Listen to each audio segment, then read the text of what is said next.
The great conflict of the ages is about to intensify. But remember the words of Jesus. In me ye might have peace. In the world you shall have tribulation. But be of good cheer. I have overcome the world.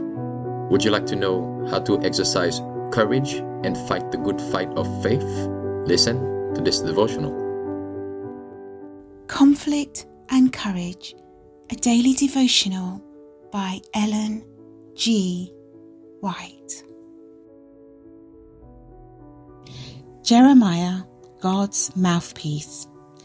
It is good that a man should both hope and quietly wait for the salvation of the Lord. Lamentations 3 verse 26. Among those who had hoped for a permanent spiritual revival as the result of the Reformation under Josiah was Jeremiah, called of God to the prophetic office while still a youth.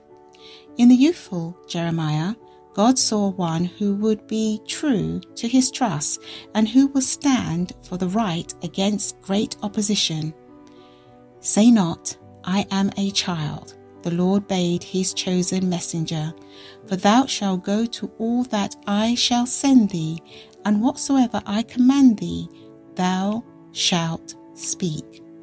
Be not afraid of their faces, for I am with thee to deliver thee. For 40 years, Jeremiah was to stand before the nation as a witness for truth and righteousness. In a time of unparalleled apostasy, he was to exemplify in life and character the worship of the only true God. During the terrible sieges of Jerusalem, he was to be the mouthpiece of Jehovah. Naturally, of a timid and shrinking disposition, Jeremiah longed for the peace and quiet of a life of retirement where he need not witness the continued impenitence of his beloved nation. His heart was wrung with anguish over the ruin wrought by sin. The experiences through which Jeremiah passed in the days of his youth and also in the later years of his ministry taught him the lesson that the way of man is not in himself. It is not in man that walketh to direct his steps. He learned to pray, O Lord, correct me, but with judgment, not in thine anger, lest thou bring me to nothing. Jeremiah 10 verses 23 and 24.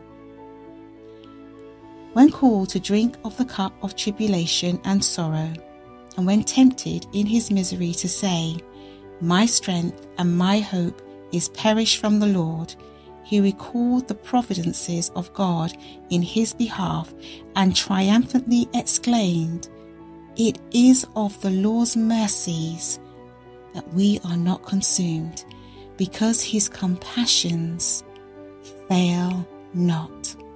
The Lord is my portion, saith my soul. Therefore will I hope in him.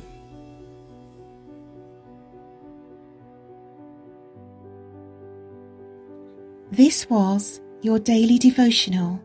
Therefore, do not cast away your faith and confidence in Christ, because the promise is it will have great recompense of reward.